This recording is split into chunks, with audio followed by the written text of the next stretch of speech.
Welcome back, everyone, and thank you for sticking through those commercial breaks. I'm very, very excited to introduce none other than BTC Sessions, who has his own YouTube channel.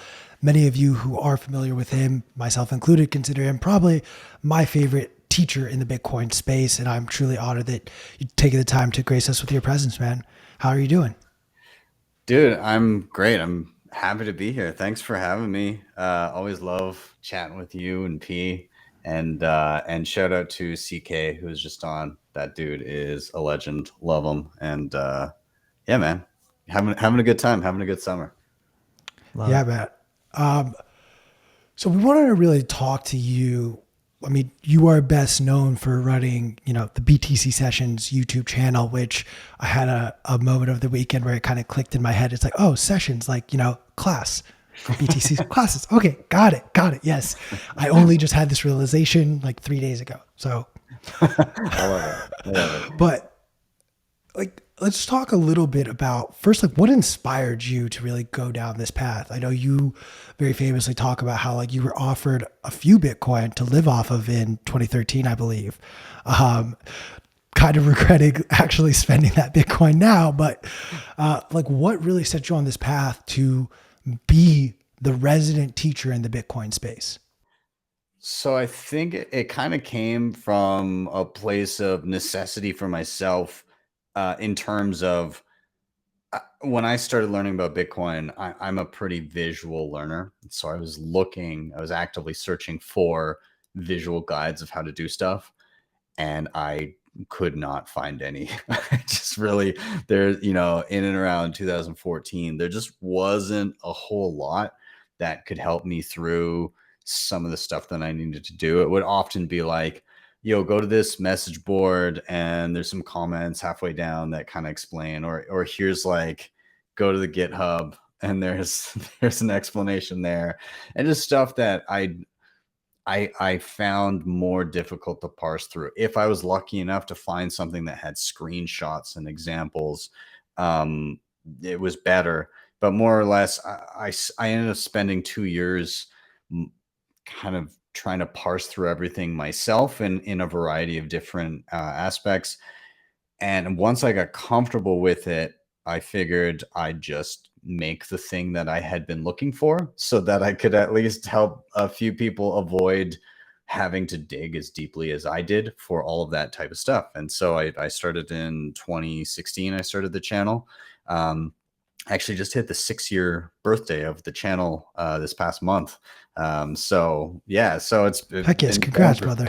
Thanks, man. Yeah. So it's been going for 6 years, but yeah, I started doing, I figured I'd just do a video once a week on whatever I felt like covering. Um, and then I didn't stop, and I increased the frequency of videos. So here we are 6 years later. What was the first video?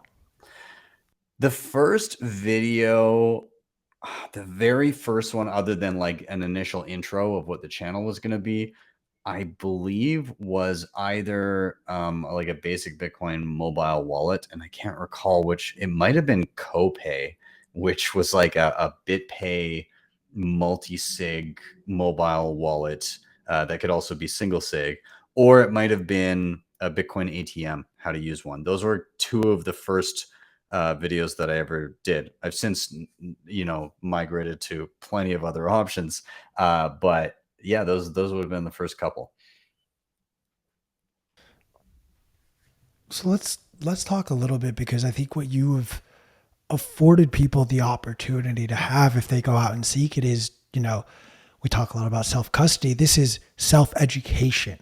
You talk about how like you went down this rabbit hole. It was painful, and you didn't want other people to kind of go through that. I feel like there are a lot of channels that have now since practically replicated what you try to do. Mhm. How how important is self education on this path of self sovereignty? I think it's so important because, I mean, you don't know what you don't know, right? And so many people, they put off the personal responsibility of gaining that knowledge, and they just defer to somebody else. So there, so much of what Bitcoin was built for, people completely ignore by by sinking some money into an exchange and leaving it there, which is like the worst thing you could do. It's the antithesis of what Bitcoin was built for. And the only way to get around that is to start learning and take that first step. I know it can be scary, but you can start learning and taking those first steps yourself now, or potentially learn a very expensive lesson later on down the line, as we've seen in droves, not just this year, but over the past decade. It's littered with examples and stories of people who thought their money was safe with other people, and just to realize that no, it's going to be frozen, no, they're insolvent, no, it was a rug pull, it, name it, you got it. It's all happened before, and that's why self custody, it's kind of it's completely inverse to what we've learned through our entire lives of, oh, put your money in the bank, it's the safest place for it. And in fiat world, that's just what we learned. But and it seems counterintuitive, but the way that Bitcoin is designed, it's as difficult to try and get the keys of an individual across the world as it is to try and get the keys or hack an exchange. The amount of effort put forth is similar, and so when you've got a honeypot of everyone's money, that's much more of a target on your back than self sovereignty and holding your own keys. So, yeah. But you do a lot more than just, self sovereignty. What are sort of the themes that you like to explore, and what are across the spectrum? Like, what are, other than just custody, other than setting up your wallets? Yeah, I mean, I think other than the nitty-gritty of just how do I get a wallet? How do I secure my coins? I like diving into, and I mean, this is still kind of down the vein of tutorials, but um, the idea of running a Bitcoin node, of don't trust verify, of being able to host an entire copy of the Bitcoin blockchain, all of the history of transactions that have ever existed and the rules that govern the network, and um, making yourself resistant to someone trying to co-opt the network. I think that's an important one, and that's one that became particularly important to me in 2017, watching the block size wars and watching a large number of 80% of the hash rate, and some of the top companies, like 50 of the top companies in the space, all say we're going to change the Bitcoin protocol and install our own devs, and to see that fail, in particular because people said, "Nah, we're going to run our own nodes." I think that's a huge win for Bitcoin, and I think it's important that people learn that and learn how to partake in that if they see fit. Not everybody has to run a node, but I think it's very important that they can if they choose to. So trying to put forth stuff like that, trying to show different privacy tools that people can use and not have people be frightened of them. Um, that's been part of my journey, especially this year, kind of learning more in the privacy realm. And then again, kind of a separation of money and state, I think is very important. And having censorship resistant money is incredibly important, which obviously you guys have been touching on at Bitcoin Magazine with this last issue drop. So yeah, those are kind of the key tenets that I gravitate towards. I love it. Hmm.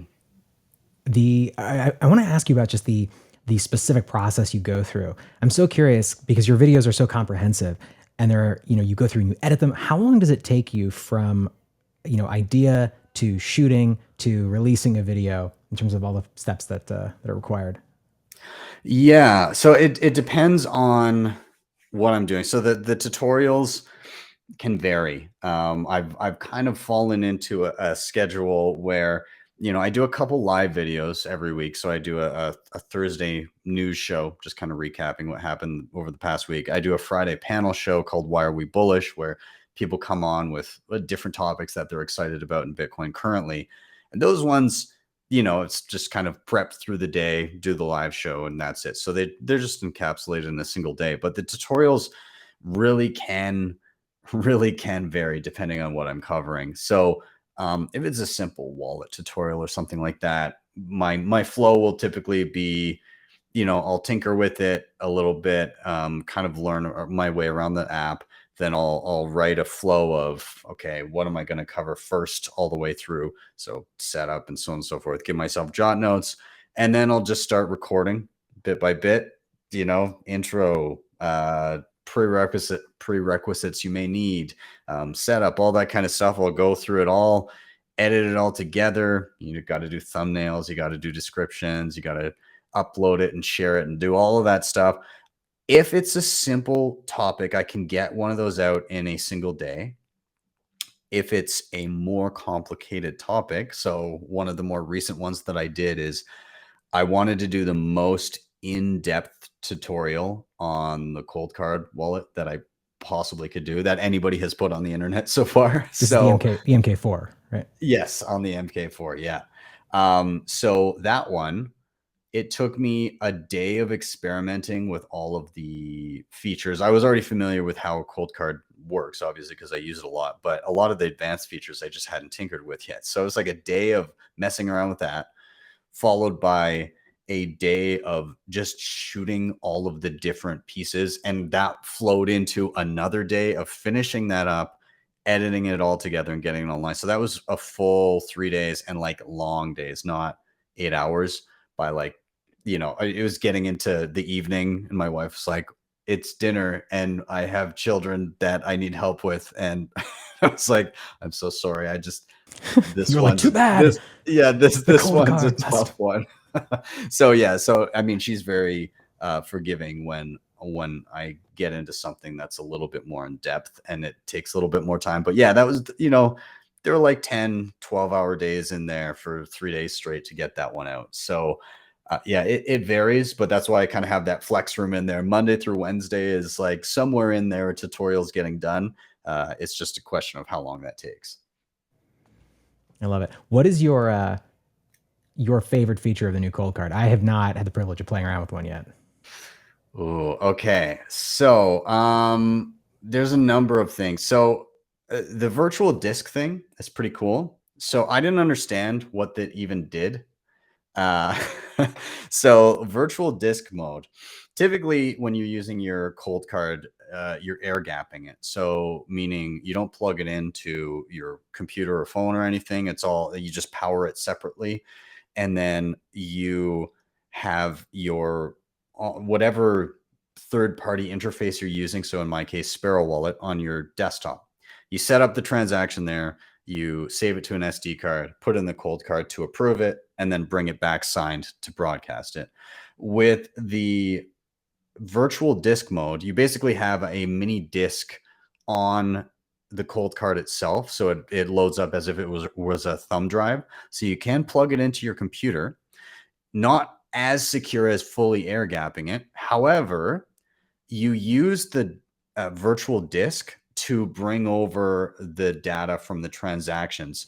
And this is different from having Sparrow or whatever wallet you are using actually interface with the cold card. Because when you do that, when you just plug it in and you say that you want to send it with Sparrow and then you approve it on the cold card and it's communicating with the wallet, what you're technically doing is you're giving that wallet control over the device, which you don't know exactly how it's going to do that.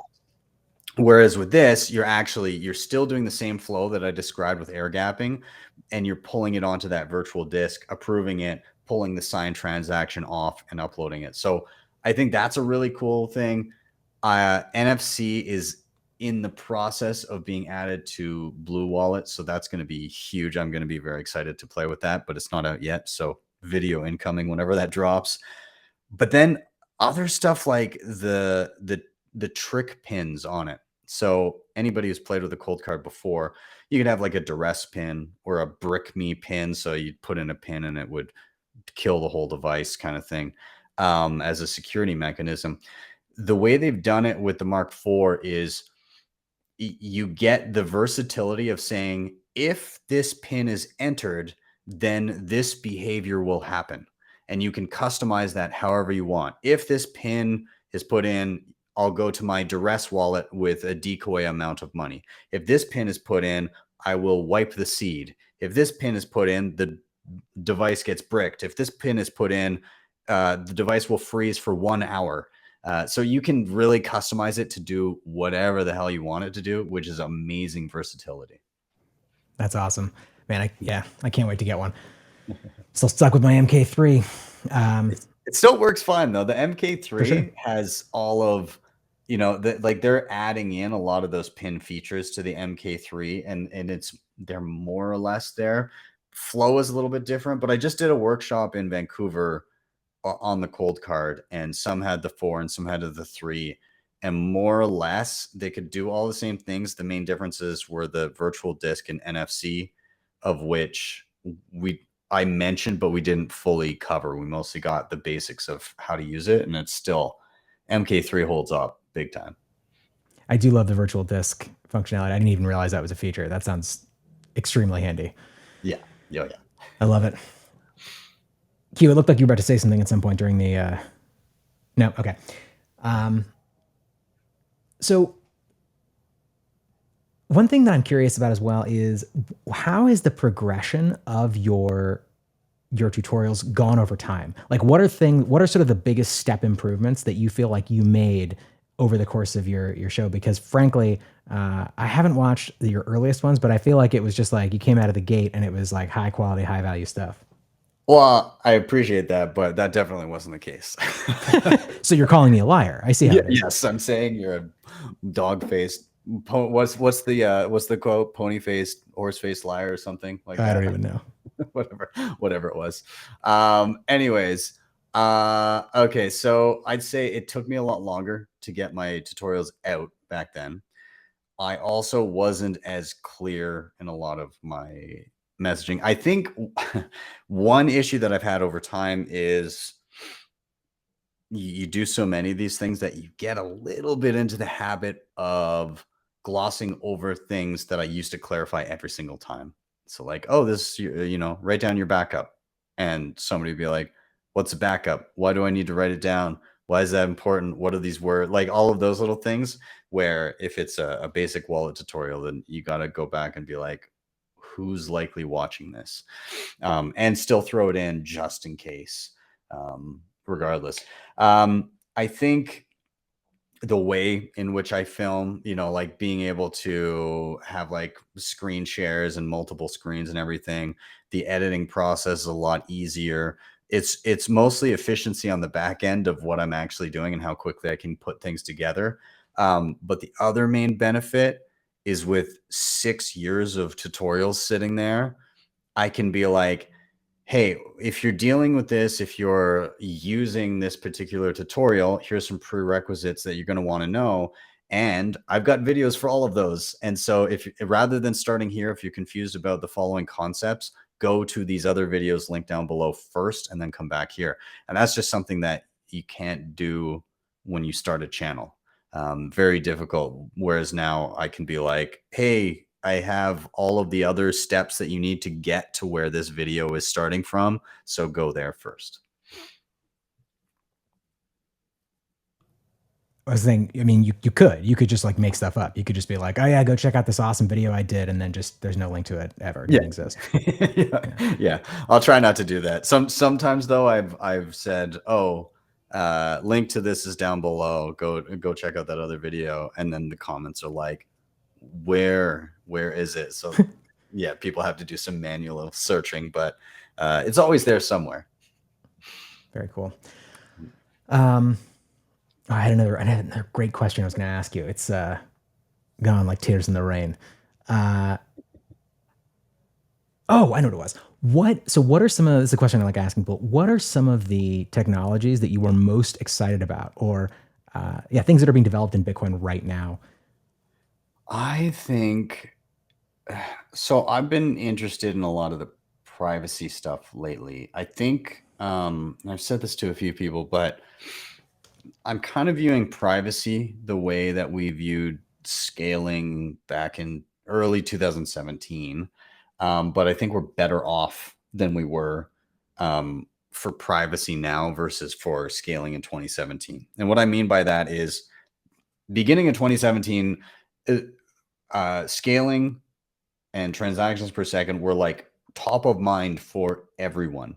How are we going to scale this thing? How are people going to use it without fees getting insane, so on and so forth? We had nothing yet. By now, 5 years later, we scaled on chain. So we got SegWit. There's a whole bunch of other efficiencies that are on chain as well when it comes to things like Taproot and soon eventually Schnorr signatures, all that kind of stuff that basically, and not to mention people just using Bitcoin more efficiently. All of the exchanges are batching transactions now, so on and so forth. So we've scaled massively on the base layer. But beyond that, we have the Lightning Network, which literally did not exist at that point in time. And now I use Lightning daily. On top of that, it's very easy for anybody to onboard to Lightning now. Like literally download Moon Wallet, send a regular Bitcoin transaction to it. Congratulations, you can now use all those funds on the Lightning Network. And so Moon is MUUN, by the way, if you're looking for it Gotta now. say it every time. Yeah, gotta say it. But I think that the amount of innovation that we saw in scaling when it was top of mind as of 2017 to now is going to be happening in and around privacy because it's top of mind for so many people now is privacy. And I think that we're in a much better place because we already have so many privacy tools available. Now, is it the easiest thing to utilize those privacy tools? Not necessarily, but there's a plethora of them out there and they're only going to improve from here. So, you can do coin joins, right? Sparrow Wallet has it all built in. You can coin join X number of rounds and then mix directly into your hardware wallet for safekeeping. That's amazing. You've got, much better default privacy guarantees on Lightning. Not perfect, but definitely way better. And so you can enjoy a reasonable amount of privacy just using Lightning transactions. And I definitely know that from experience. Beyond that, and Significant beyond pause. that, yeah, cryptic. And it's not everybody's cup of tea, but you have side chains, things like Liquid Network, where they have confidential transactions, which shields not only the amount being sent, but the asset being dealt with. So all you see is that a transaction took place and that's it. There's plenty of cool things. There's also, now I'm forgetting the name of it. There's something called Mercury Wallet, and it uses, why am I forgetting it now? I'm literally going to look it up right now. It uses what is known as state chains. There we go. Oh yeah. And that's basically trading UTXOs with people, basically trading the keys to UTXOs without the ability of somebody to spend using your key once they get it. There's some stuff going on in the background there, but basically there's no indication that any transaction has taken place in the blockchain, but you now own different Bitcoin. And you can do this right now. So you can download Mercury Wallet and start using state chains right now. And it's for specific denominated amounts. So you'd have like 1,000,000 sats or something, and you effectively trade the keys to those sats with somebody else. And then you go off on your merry way, withdraw it to another wallet. And now you have an entirely different UTXO and nobody even knew that that transaction took place. So amazing things being done. And I can only imagine 5 years from now, how much cool stuff there's going to be. Yeah. Yeah, state chains are very cool. Mercury Wallet is awesome. I'm also excited about Fediment, and we've been talking about that a lot lately with the news that just came out. But super excited to see where that goes, and I think it's going to be a game changer in terms of helping people in less affluent areas who are not exposed to Bitcoin or don't have the time to really sink their teeth into it, to be able to offload some of that onto a trusted group of guardians that already exist, people you already trust, whether it's your community leaders or members of your church or your whatever it is. I think that's a really cool innovation.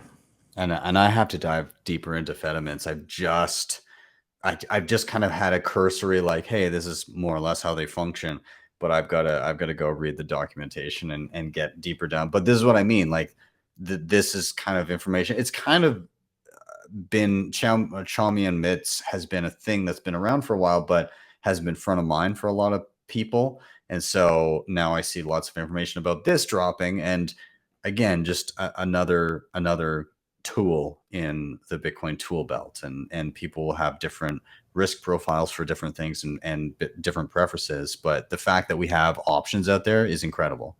Yeah. And just for the audience, what we're talking about is Fediment, which is the same thing as and an abbreviation for Federated Chaumian Mints. Obi Nwasu and Eric Sirian and Justin Moon also just launched a company called Fedi, which is building out a wallet that focuses on this. So there's some great coverage out there. Obi's written a couple articles for Bitcoin Magazine. I think there's two that came out, or there's one that just came out yesterday. So I'll put that link in the chat again, and you guys can check it out. Ben, I saw you at Bitcoin 2021, and you had like something covering your hair, because I feel like, and I think we talked about it at one point. You were like, "Yeah, bro, this hair. I mean, it looks fly as fuck, but it is a liability because I can't go anywhere without people being like, yo, it's Ben." And I can only imagine like what happens, like, because you could never change your hairstyle at this point, right? Like, Yeah, it's locked in. It's locked in. This yeah. is, there's a time lock on it, and it expires when I disappear from Bitcoin. Bro, I feel you on that though. Like I feel Yeah, man. you on that. You would be very easily identifiable in a crowd as well. I think there's a handful of people that experience that. So only on the topic of hair, and we'll keep this super brief, but this hair is like a new thing for me. This is like a year old top. So like when I go to people from my past lives, they do not recognize me. And honestly, I fucking love it. It is great. It's funny. Yeah, P, you're saying that you saw me like cover my. Typically, I don't care, because it's amazing when somebody comes up and they're like, "Yo, I use that tutorial and I'm running a node now." That's some of the most flattering stuff I've ever encountered, and it's incredible. The only time I've ever like put something on my head is when I had to get from one place to another very, very quickly for something important. That's exactly what it was, by the way. You beelined like straight for the bar to get like a bottle of water or something, and then you like went straight back. I think it was to like the Swan Dome at that point, to like, I think you were recording a podcast or something. But it was, I saw you and I was like, "Ugh," and I was like, nah, he's a man with a mission. Yeah. I also feel like it's like like in movies where somebody like they're a superhero, they like put the little mask on and nobody recognizes them, or they take, Superman takes the glasses off. I feel like it's the same thing. You could take your hair off and you just be like immediately completely anonymous. Dude, it worked. It worked. Even at Bitcoin 2022, there was a couple buddies of mine down, and we're like, okay, well, at one point we're gonna have lunch, and then I met up with them in the concourse there, and we're like, okay, let's go to the I can't remember what it's called, but yeah, we're gonna go up to the place. We're gonna grab some food, and it's a long, it's a big venue, so it was a long walk, and we're stopping like every minute, minute and a half. And my friend was like, dude, just put that shit on your head and, and we'll walk. So I literally just I went to one of the booths and asked for a free shirt uh, of whatever vendor it was. And I just wrapped it over my head. And then we made it there in record time. It was great. It works, man. Yeah, I was surprised because I was like, no way, this is actually going to end. Yeah, no, it's without the beacon going. It appears that I can move freely. So again, when I eventually fade into the background, when Bitcoin education is no longer needed, I can just buzz my head and nobody will ever recognize me again. It's a gift. It's a curse. Q, it's a question I know you love to ask everyone. Go for it. Thank you. So, Ben, or BTC, you do an incredible job of, teaching people how to really understand and use Bitcoin. However, I'm curious what your opinion is on the idea of the 80-20 principle as it relates to Bitcoin and its understandings. today most people couldn't tell you how when they start their car or flip a light switch, how that actually is, what the process behind that is doing. Is there a point when we reach a hyper Bitcoinized world where not everyone is going to both know and understand Bitcoin, nor will it be necessary? Is that a realistic outcome in your opinion, or is that actually a dangerous outcome? I think that's an eventuality, right? Like you're going to get to the point where people obviously do not understand the underlying infrastructure. That's already largely the case. Somebody can go to an exchange, buy some Bitcoin, and if they're actually self custodying, they can download a wallet, back it up, and no problem. They don't need to understand what's actually happening there. They've taken self custody. They're totally fine.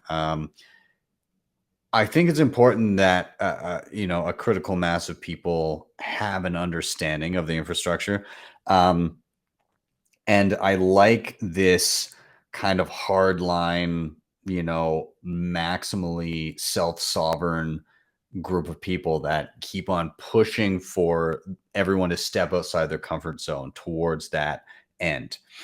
I think that's going to continue to be needed. And the most important part, again, is that it's always accessible to all if someone chooses to do it. I love the development in and around easy plug and play nodes. I think that's super important. Now, it can that be, if everybody runs the exact same implementation, can that be a liability? Absolutely, but it beats nobody running nodes in the first place. So I think that what you're getting at is as more and more of the world uses Bitcoin, there's a number of things and a number of services that by design become obsolete in their very nature. Exchanges is one of them, right? In a world where Bitcoin is the currency, why do you need an exchange to get out of dollars? I mean, I already don't technically need an exchange to get Bitcoin. I earn Bitcoin that as a living.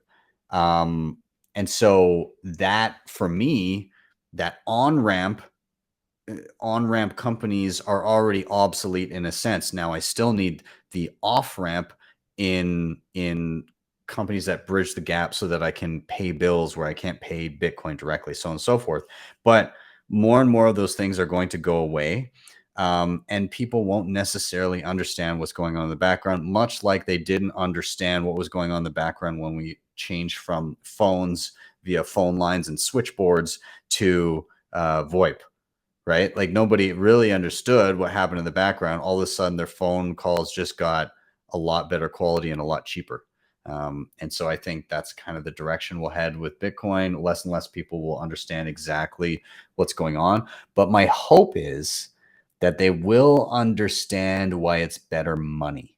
And hopefully they'll understand why it succeeded historically versus gold, or at least like a core group of people educating people on money will be able to explain like, hey, we had a pretty good sound money before, but it failed because of its physicality, which led to centralization of ownership and easy confiscation.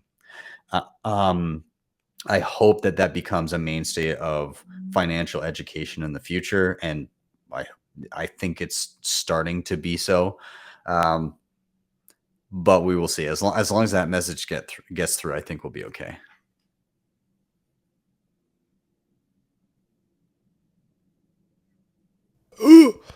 Uh, I won't lie. I was looking at other tabs. Sorry. All good. I I like this idea though that while no, they won't understand Bitcoin and the technology behind it because there will be so many offerings to make the user experience easier. There is, maybe with a little bit of hopium injected, this necessity to understand why at least Bitcoin is better than the fiat we have or the gold we have. What would be your just, obviously we all have sort of our go-to, I like to call them my six Pokemon to pull out of my little satchel anytime I talk about Bitcoin to a non-Bitcoiner. What are some of like your go-to quick hit arguments to why Bitcoin versus anything else. Are you talking about fiat, or are you talking about Okay. sorry? I'll make it. I'll actually separate it out. What is your go-to for Bitcoin versus fiat, Bitcoin versus gold, Bitcoin versus any shitcoin? Yeah, okay, all right. So, I mean, versus fiat, simple question. Well, how many dollars exist? How many dollars will exist next year? How many dollars will exist in 10 years? Uh, do you have a say in that? Do you actually hold your money? Probably not. It's probably in a bank account. What happens if the bank account tells you you can't have it anymore? What kind of recourse do you have? All those types of arguments are pretty simple. And I mean, again, Canada leading example this year of people that were doing something legal until it was deemed not at the drop of a hat, and all of a sudden found that legacy finance had failed them because they didn't have access to their money. Um, and you can see this in, name your political dissident situation anywhere in the globe, and you'll see uh, parts of that. You can also point to hyperinflation. You can point to the fact that humans are notoriously bad when shown the opportunity to print more money. They're going to do it. They're going to debase the currency, even if they don't do it with malice in mind. It ends up not helping people. So there's that. Bitcoin versus gold, kind of what I alluded to earlier. The physicality of it was its Achilles heel, right? It resulted in deferring to custodians. It was difficult to transport over long distances. Yeah, it held its value over long periods of time, but the distance thing resulted in needing to create kind of derivative money paper that you would move around that represented bits of gold, so on and so forth. So the divisibility thing was a little bit more difficult.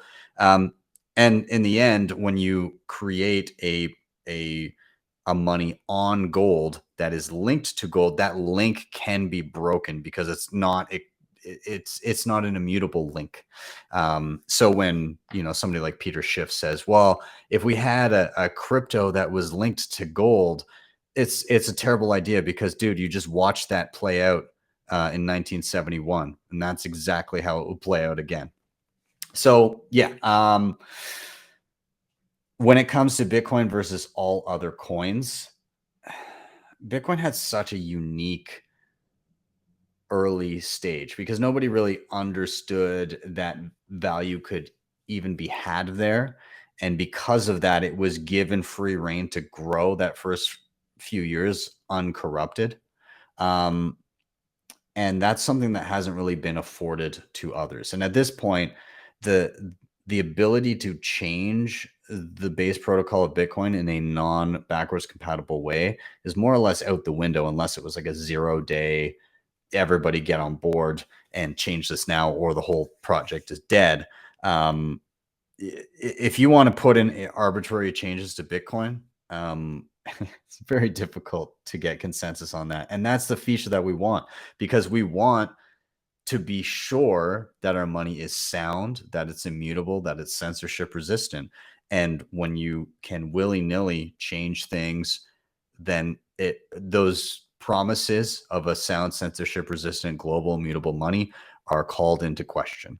And so, yeah, I mean, that's my quick run through all shit coins everywhere. I kind of view it as, gold would have been good if it wasn't for the transferability and divisibility thing over large spaces. But I mean, fiat is one entity can print money. Crypto is everyone can print money.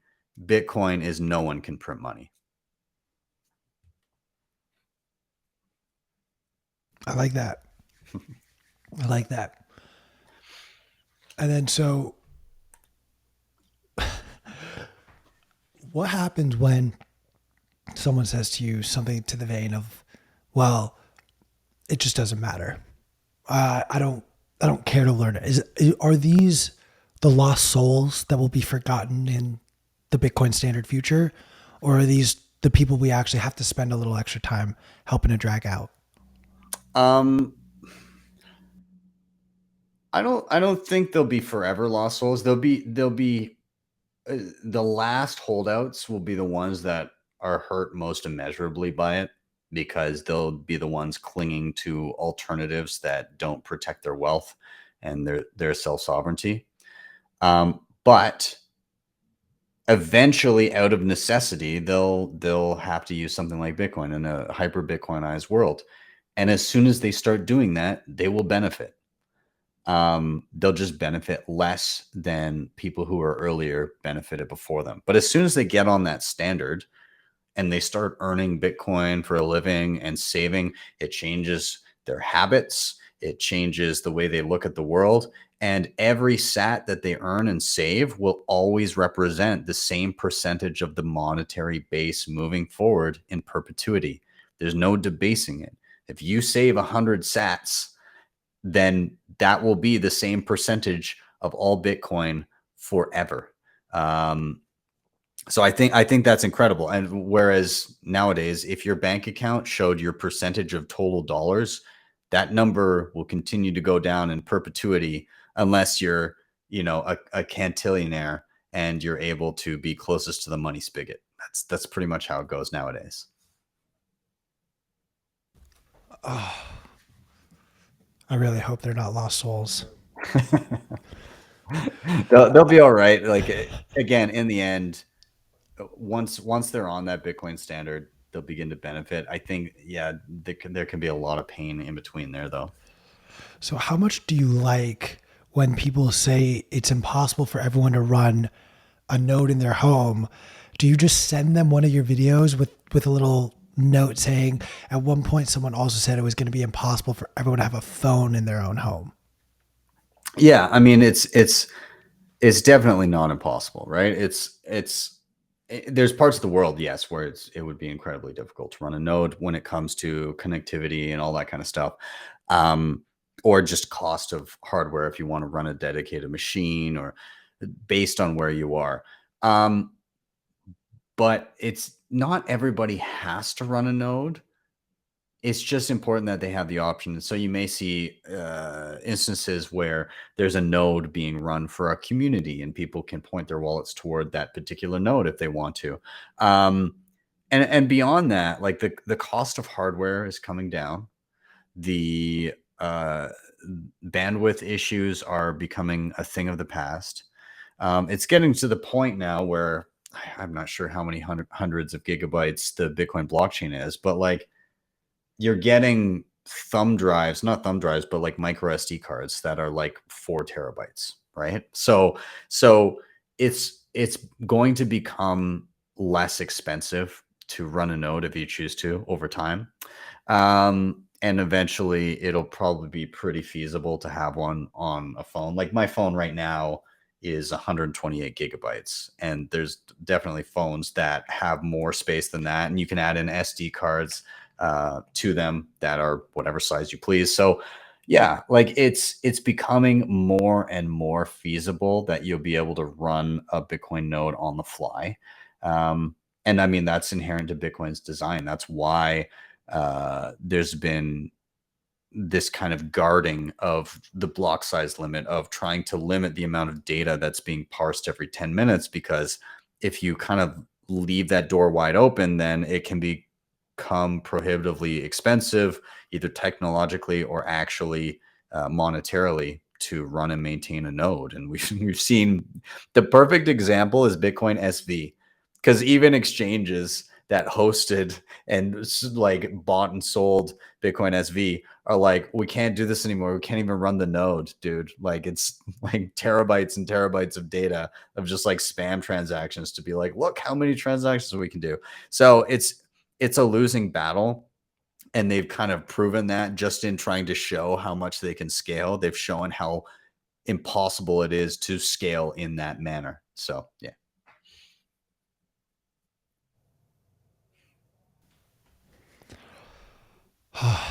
This will be fun. This will be a really fun battle to hyper Bitcoinization. What does that mean to you, though? Like, what does a hyper Bitcoinized world look like? What does hyper Bitcoinization mean? I think it's just when we get to a place where en masse, people are deciding to use Bitcoin over their local currency. I think there will be some pain in the interim when that happens, right? An entire world running for the exit, that's not a clean transition. I'm not sure exactly how in a world where that plays out, how it plays out, because I'd like to hope there's some semblance of an orderly transition where not too many people get hurt. And perhaps that could be mildly achieved by countries beginning to use it as a reserve assets backing their currencies, so on and so forth. Maybe that could be an instance where that happens.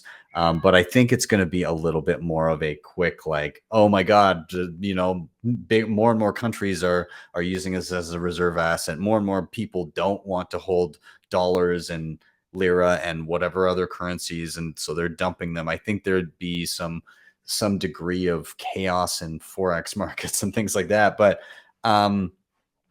once that transition is complete, well, things become infinitely better, in my opinion. People can simply learn a skill and capitalize on it and earn from it.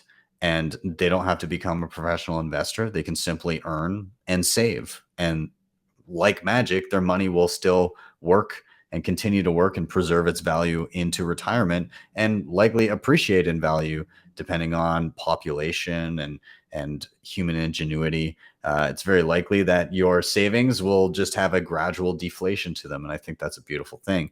Um, uh, in terms of what infrastructure and stuff like that looks like, I think there'll still be services in and around uh, Bitcoin and like quote unquote traditional finance, those types of things, like in terms of loans, and people are going to want to start businesses and take loans. But I think what ends up happening there, as we've seen, there you can't print away the risk with Bitcoin. And so that makes people look at risk very differently.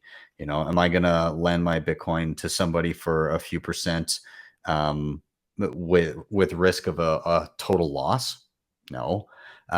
More likely, it'll be people that have direct relationships with people that are creating businesses that say like, hey, I think you have a good business there. Maybe I want to have a part of it, and I'll extend a loan that way. But I think risk is going to be completely repriced in a Bitcoin only world, and people will still invest in things, but it will just be a much more um, calculated decision.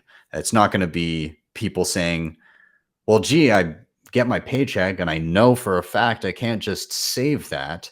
So I guess I'll toss it into whatever fund my banker tells me to. I have no idea what I own, not a clue what companies or funds or whatever are in this shit mix that I have in my portfolio. I'm just told that I should expect to be able to retire on it. And that's good enough for me. We won't have that. We'll have people who save their money, and then people that want to take some risk and invest some of their money. And I think that's a much better and more sustainable world.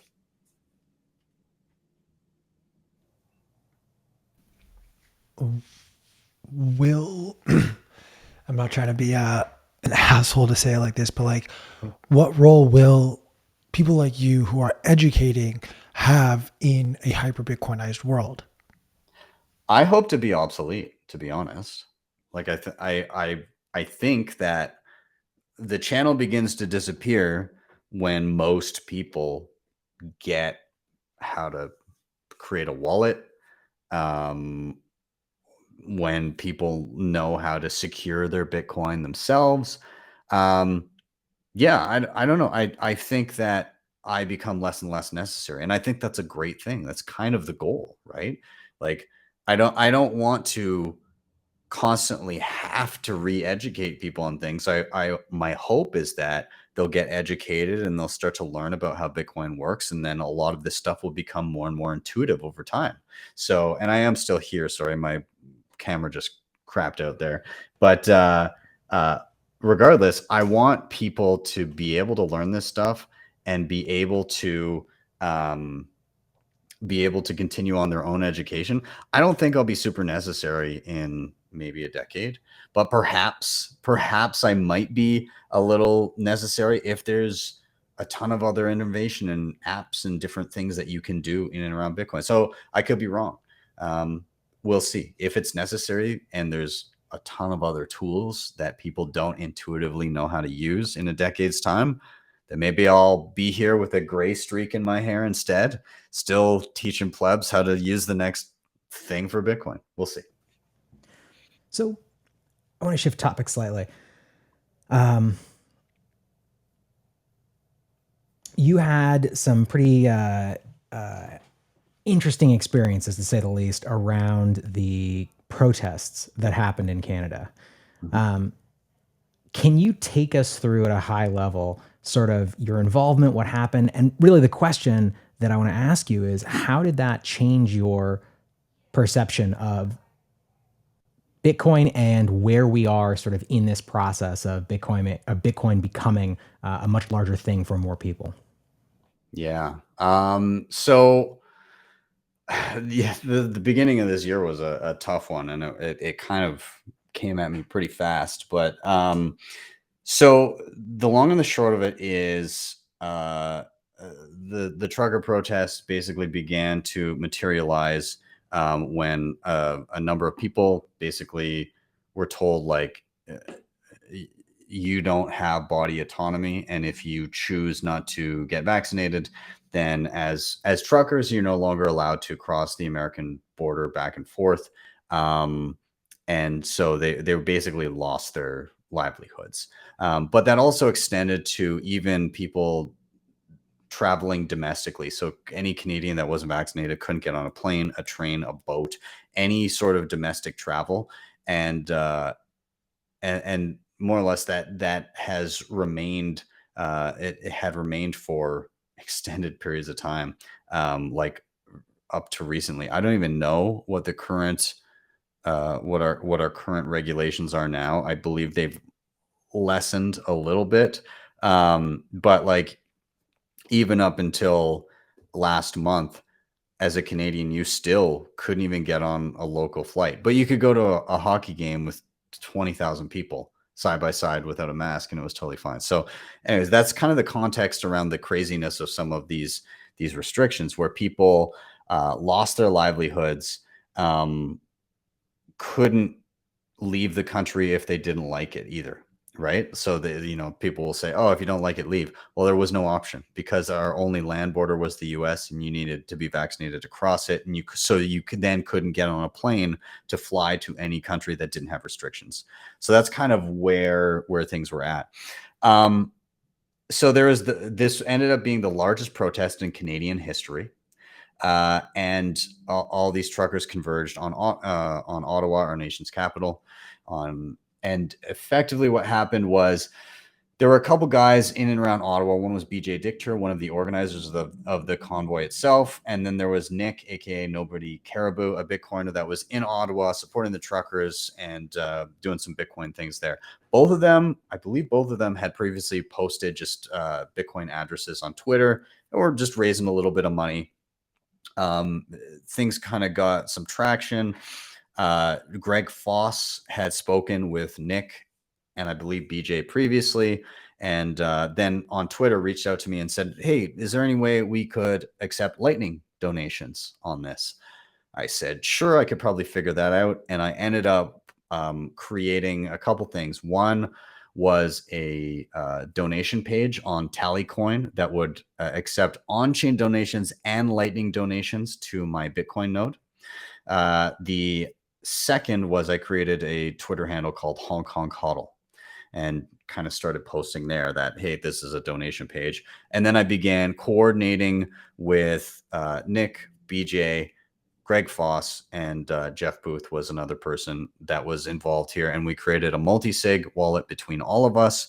started migrating funds that went through the donations to that multi-sig wallet just to prevent loss of funds through user error.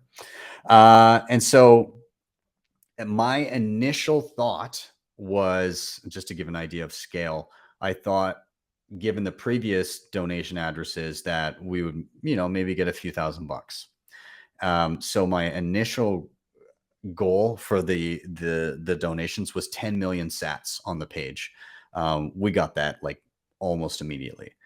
The first day we raised like a whole Bitcoin, and then in the span of around 2 weeks, we raised 1/1,000,000th of all Bitcoin that will ever exist. So there's something like 22 Bitcoin or something there, somewhere in that realm.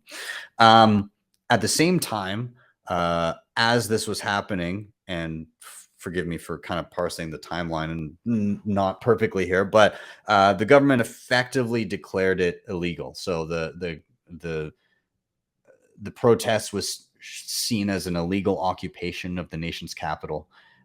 They basically painted all of the protesters as, racists or bigots or whatever it was. And don't get me wrong, there's a couple assholes down there flying like Nazi flags. But those people were promptly told to pound sand and get the hell out of there. So obviously not reflective of the entire group. But the Emergencies Act was enacted, which basically gave the government more or less power to do whatever they pleased. And so they chose a few specific things to do. One of them was to freeze bank accounts of people in and around Ottawa that were donating and helping the cause. Another thing was they gave sweeping powers to police and stuff like that. They were basically trying to tackle, there was a couple border closures, which were separate from the main protest. And then they wanted to clear out the city. But in doing so, yeah, they effectively made it illegal to be at the protest, and they gave themselves the ability to shut down people's bank accounts and cut them off from the financial system. So GoFundMe had raised millions of dollars. They effectively prevented that from ever reaching its destination. Give, Send, Go, same deal. While they didn't bend the knee to the Canadian government, they tried to send money over to a bank account that was belonging to one of the organizers, and TD Bank subsequently froze that money. So that didn't get through either. The Bitcoin, however, ended up being given out to individual truckers. Around 14 and a half or 15 Bitcoin were put on paper wallets, care packages that were able to be swept by individuals. At the time, it was about $8,000 each trucker received, and there's videos of it being given out and everything. Unfortunately, there was a bug in the wallet software temporarily that prevented us from moving the last few Bitcoin out of the multi-sig. The way that it works in Nunchuck Wallet is there's an encrypted chat, and whenever you want to send Bitcoin, you can propose a transaction, and that encrypted chat message gets relayed to everybody else, and anybody with a key can then sign it. The encrypted chat message was not being sent through, so somebody would try to send it and nobody else would see the message, so they weren't able to sign. So we were effectively trying to get all of those funds moved. 15 Bitcoin went out, or in and around there, went out to individual truckers, which they still have. But in the process of that migration, unfortunately, Nick had more keys as we were trying to get it out, and his home was raided by police. They took his laptops and all that kind of stuff. Long and the short of it is that Bitcoin is now sitting in an escrow awaiting the outcome of a lawsuit, which was launched by a couple individuals in a business in Ottawa that said they suffered losses because of the protests. And so there's something called a Mariva injunction, which says that any funds in association with this particular lawsuit need to stay put until the resolution of the lawsuit. So the legal, I guess it's in legal limbo. So it's just sitting there. But 70% of all the Bitcoin got to individual truckers. And then the last 30% is sitting in that legal limbo. I don't know. I'm not a lawyer. I don't know what the result of that lawsuit is going to be. It's probably going to take some time. So yeah, more or less, when looking back at this situation, and sorry, this is a super long rant, guys. No, this is um, amazing. so lessons learned. Number one, I made two major mistakes from the get-go, and that kind of pooched the whole thing moving forward,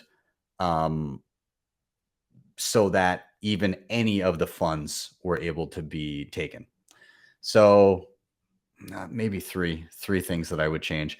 Number one, Tallycoin is a platform that allows you to accept Bitcoin donations at the time, and I'm not sure if this has changed since, but it would create a new donation address, not for each donator, but for each new fundraiser. So unfortunately, when I uploaded the XPub, it created the fundraiser, and then it had a single static on-chain address, which gave a very localized central point, which all the funds could be tracked therein. And so law enforcement was able to say, okay, like this went here. We see all the funds. These are bad Bitcoin, so on and so forth. So a better alternative to that would be BTC Pay Server. Unfortunately, when I started the fundraiser, I'd never used it. I didn't know how to use it. I fixed that now, and I've now created a tutorial on how to use BTC Pay Server. Two, the funds were not coin joined, and this again was a mistake in and around how quickly we wanted to get it to multi-sig, because how quickly the funds were building up. Having one person with control of that would not have been ideal. So they were in multi-sig, but then afterwards it's like, oh crap, a lot of money is here. This should be coin joined, in my opinion. Anyways, so it would have been better if the BTC Pay Server went into Sparrow Wallet, did a round of coin join, and then the coin join went into the multi-sig from there. That would have been ideal. And then third is in and around the legality of things. Something that was previously legal became illegal. And so when we had the multi-sig, it was all publicly identifiable Bitcoiners that are Canadians and in Canada. And so when it's a legal protest and you assume it's not going to be a lot of money, it's not that big of a deal to have identifiable Bitcoiners. In fact, it's preferable because everybody is thinking, don't trust, verify. Who has this money? And so we identified ourselves so that people wouldn't be freaking out about where this money was and who had it. Unfortunately, in that instance, when the government doesn't like you, that becomes a major issue, especially since we're all in the country. So I would go back and I would say, rather than having the actual key holders be publicly identifiable, I would have individuals vet the key holders. So as an example of myself, I would be like, hey, I'm putting my reputation on the line, and I know who holds this key. I don't personally, but I vet the person. So if they do something shady, it's going to fall back on me. And then there's at least a little bit of don't trust, verify there. And so, then somebody kicks in my door and demands the key. Well, I don't have it. I can tell you who has it, but maybe they're not even in the country. So those are kind of the main things that I would change. New receiving address every time you receive a donation, which would be BTC Pay Server. Coin join all funds after they come in. Multi-sig was still good. I'd probably do a 2 of 3 instead of 3 of 5, because 3 of 5 was very difficult to coordinate. And then have the key holders vetted but not identified. That would be my takeaway. So there you go. If you're in an adversarial environment trying to fundraise, there's your roadmap, I suppose. Oh, you muted, P. And I was muted. I just said that was incredible. Thank you so much for going through that with us. No worries. No worries. One day I'll figure it out, but today is not that day. Oh, good. You're honestly, I've given up hope. I want to create a button that Chris can press every single time P is just muted, just like that womp womp womp. I have it somewhere on my soundboard. Trombone. Yeah. Yeah. Man, what a journey. Yeah. I can't BTC, even imagine. I want to ask, because like we talked a little bit about this at the beginning of the show how, if you had asked me a year ago, would the Canadian government take such draconian measures against its own citizens, I would have said no, candidly. Like I would have. What what do people who are not in Canada need to learn from this experience so that they themselves do not have to go through this nightmare that yourself, truckers, and countless others had to experience? I think, see, this is a difficult one because people become very complacent and willing to put up with a lot of crap, right? Myself included.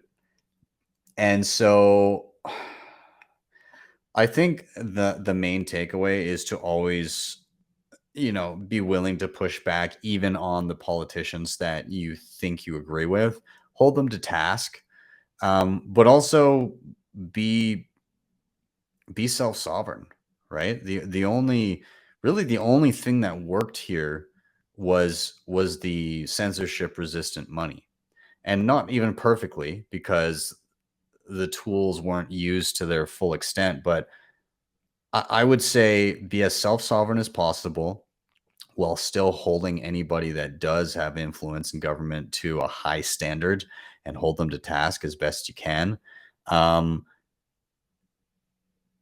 and I think always maybe just hedge for the worst possible outcome. So, like as I was saying in my instance, I made a couple of assumptions that one, we wouldn't raise much money, and two, that it would remain legal to have a peaceful protest.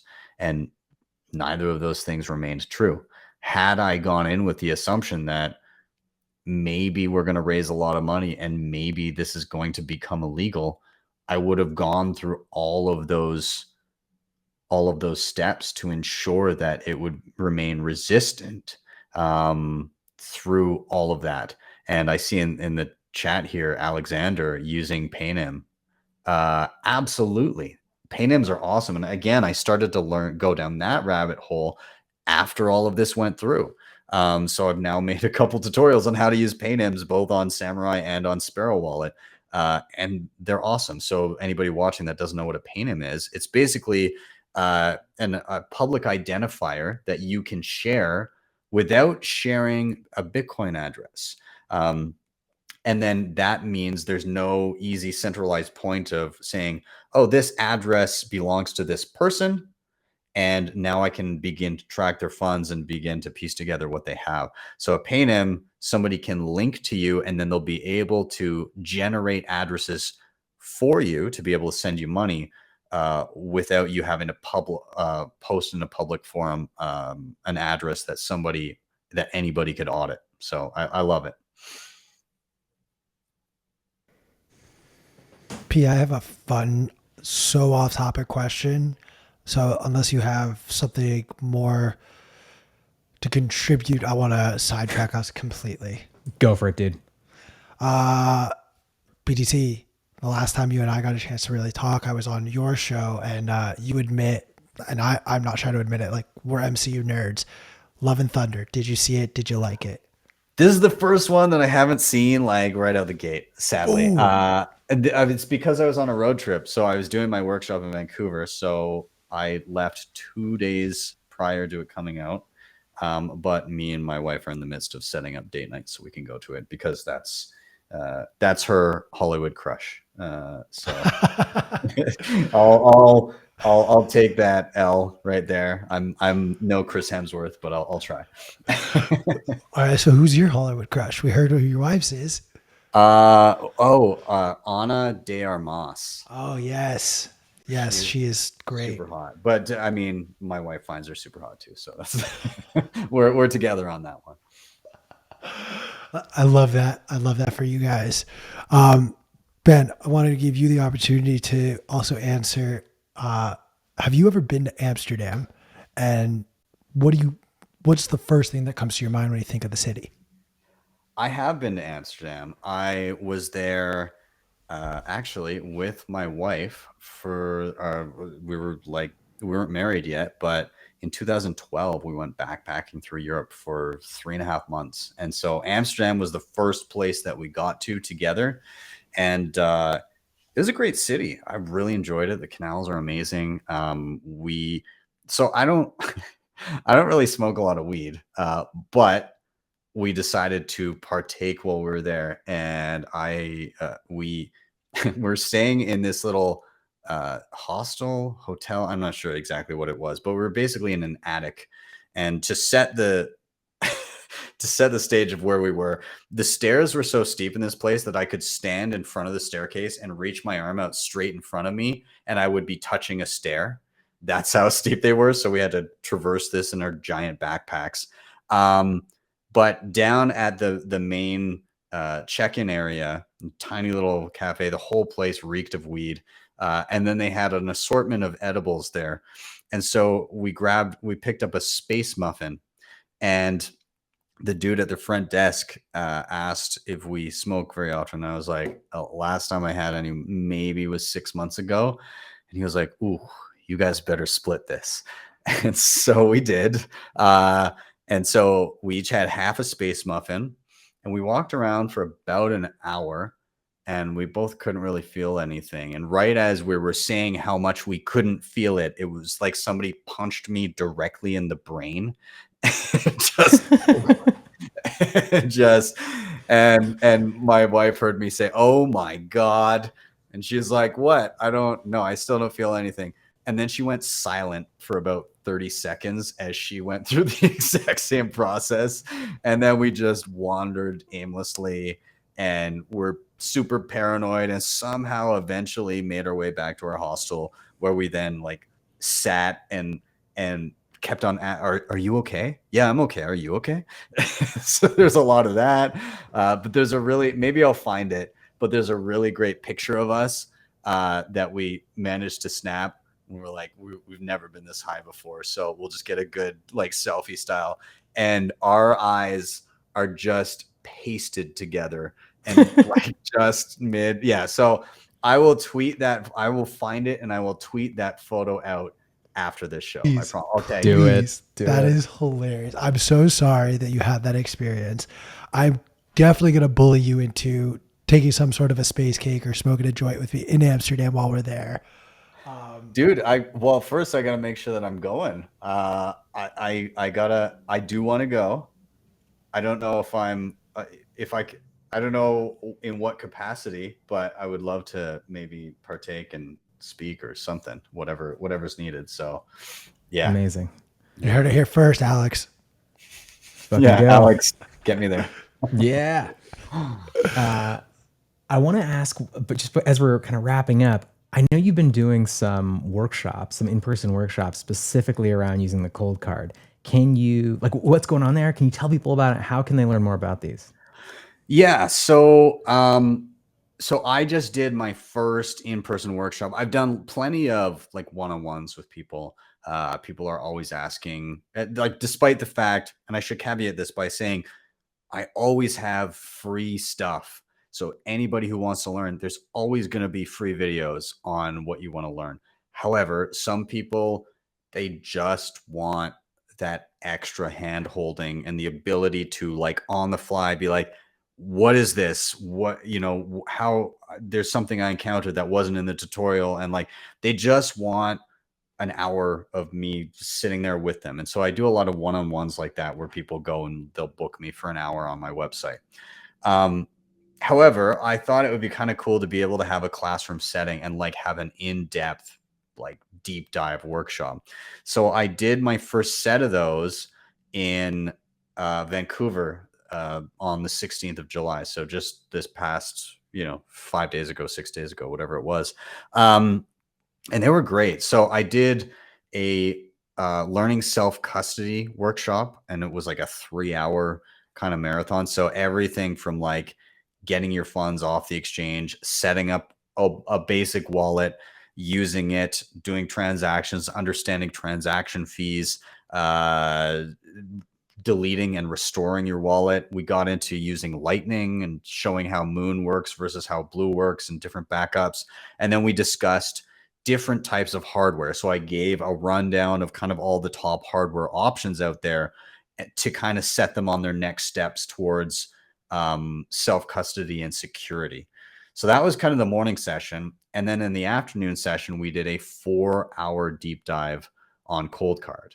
And so again, that ran the gamut of kind of the zero to hero basics of setting the thing up, backing it up, using it, air gapping transactions, restoring a device, so on and so forth. So we did all of that. And then we dove in the later parts into some of the more advanced features and how they work and what they do and how to use them. So it was pretty great in my opinion. I learned a lot, and I'll be able to tweak and make them even better. I think moving forward, what I will probably do next time I do one of these, which I'm not entirely sure when, but I'd like to do more traveling workshops. I think I'll always do a short 1-hour beginner session for free at the beginning of the day. And then I'll probably have 2 deep dives for the rest of the day. Cold card will probably remain because that one I feel like went really well. But I'd also like to do maybe something on nodes, or maybe something on different privacy tools, or maybe something on multi-sig. Lots of options there. But yeah, I basically want people to be able to come along and like really get into the nitty gritty and start using some of this stuff and experimenting. I think it's incredibly useful. I love it. It sounds fucking awesome, man. Where can people find you on Twitter, YouTube? How can they get access to your amazing content? Yeah, man. So you can follow me on Twitter at BTC Sessions. You can also find me on YouTube. Just search BTC Sessions. There's tons of stuff there, but yeah, you can subscribe to that channel. And then I also have a website, btcsessions.ca, because I'm in Canada, of course. But that's where people would find me if they want to actually book like a one-on-one, online kind of individual session to help you through whatever you want. So yeah, those are kind of the main places that you can find me. Love it. Love it. Well, on that note, I want to thank you for joining us today. Also for going 15 minutes over. This has been a fantastic conversation. Also, thank you for contributing so much to Bitcoin. Your content is fucking incredible. In case that wasn't clear to the people listening, check it out. BTC Sessions has amazing stuff out there. Some of the most cogent, well-organized, thoughtful tutorials on Bitcoin.